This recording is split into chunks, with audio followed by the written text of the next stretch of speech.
Olá, muito boa noite. Boa noite, pessoal. A semana no Rio de Janeiro começou com enredos de protesto na Marquês de Sapucaí e insegurança nas ruas. Assaltos, arrastões, saque a supermercado. A violência disputou espaço com foliões que lotavam a cidade. Com o governador e o prefeito fora, a população se perguntava se o Rio estava mesmo à deriva. E a resposta veio na sexta-feira. Uma inédita intervenção federal na segurança do Estado e o comando entregue a um general 4 estrelas. A gente abre o Fantástico de hoje com um retrato dos últimos 10 anos de combate ao crime no Rio. Qual o tamanho do desafio que o interventor vai enfrentar? Sexta-feira passada, dia 16 de fevereiro. Na semana do Carnaval, o Brasil fica sabendo oficialmente que, sozinho, o governo do Rio não tem mais condições de lutar contra a violência. Por isso, acabamos de decretar, neste momento, a intervenção federal na área da segurança pública do Rio de Janeiro.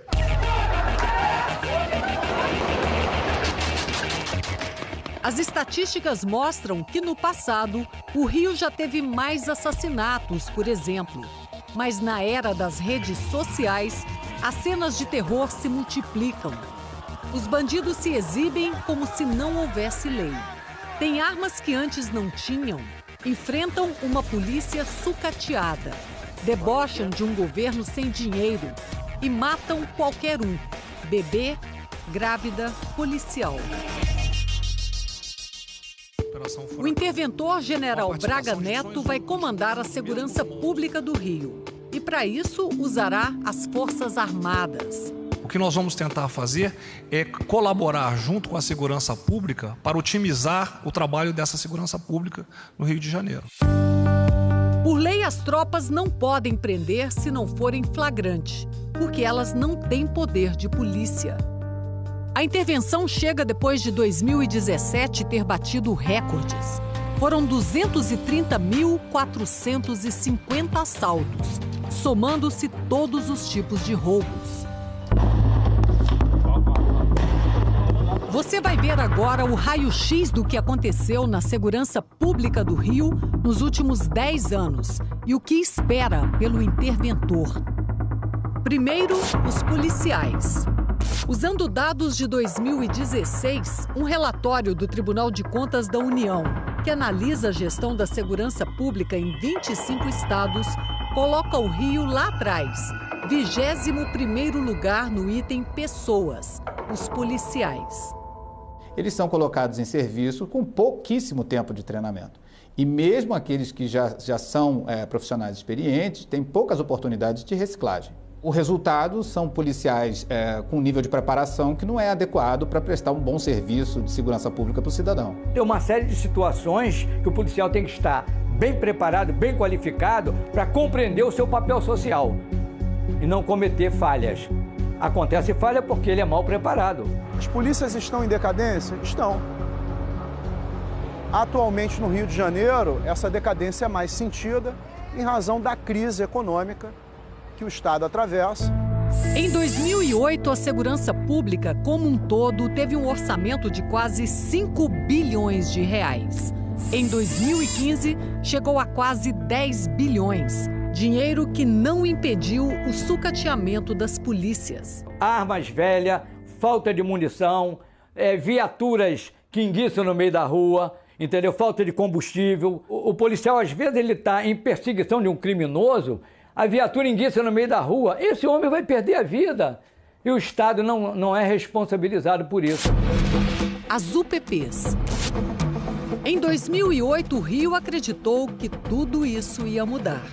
Com o lançamento das UPPs, as unidades de polícia pacificadora, nas principais favelas do Rio, a proximidade do policial com as comunidades traria um novo tipo de policiamento e de profissional da segurança pública.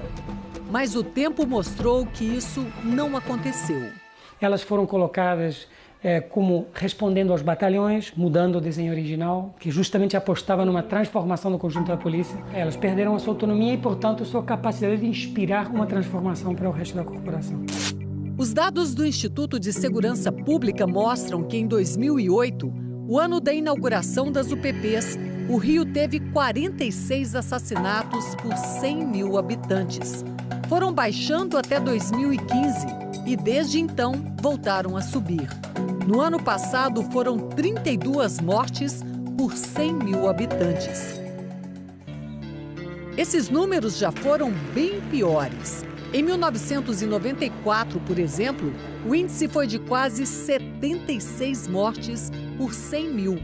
Para a Organização Mundial da Saúde, o índice aceitável é de 10 por 100 mil. De 2008 a 2014, o Rio ganhou 38 UPPs. O então governador Sérgio Cabral chegou até a prometer uma unidade para cada favela. Para muitos especialistas, um fracasso anunciado. Se nós temos hoje cerca de 1.000 favelas somente na região metropolitana do Rio de Janeiro, de quanto efetivo a Polícia Militar ia precisar para atender esse objetivo? Não tinha como dar certo. A política de confronto. Infelizmente, temos uma tradição de mega operações que resultam em troca de tiros, que colocam as pessoas em risco. E a gente não conseguiu desmontar esse modelo tradicional de segurança pública no Rio. A gente precisa também focar principalmente na área de inteligência e a sua co-irmã, que é a investigação policial. Um dos desafios do general Braga Neto é acessar os esconderijos de um número incalculável de bandidos que se escondem nas favelas e morros do Rio. Pela frente, um emaranhado de becos e ruas sem saída. Lá dentro, o poder armado das facções criminosas e uma vizinhança lotada de inocentes. E se você vai entrar só para trocar tiro, é melhor não entrar. Ou melhor, só entrar quando você tiver condições de ficar, entrar com uma força suficiente para que não haja resistência, que foi o que as UPPs tentaram durante um tempo, e ficar para evitar, então, esse domínio territorial. Esse domínio territorial dispõe de granadas, bombas e, principalmente, fuzis. Nos últimos 4 anos, o número de fuzis apreendidos vem aumentando. Em 2014, foram 279 e, no ano passado, 499. Mas a ostentação continua e, nos aplicativos e redes sociais, acaba virando um domínio virtual dos bandidos sobre as forças da lei. Este vídeo foi gravado por um bandido numa favela no ano passado. Parece tudo normal. Nem a polícia para o carro, nem o bandido se esconde. Que aquilo ali não é uma exceção. Eles terem que passar sob mira de fuzis. E a polícia militar não merece isso. Ela não merece essa desmoralização. Nesse confronto desigual, 22 policiais militares morreram em serviço em 2008. Em 2011, o número caiu para 7. Mas em 2016, o número saltou para 38. No ano passado, foram 31. Não por bandidos avulsos, mas por integrantes do maior dos problemas do Rio: as facções e milícias.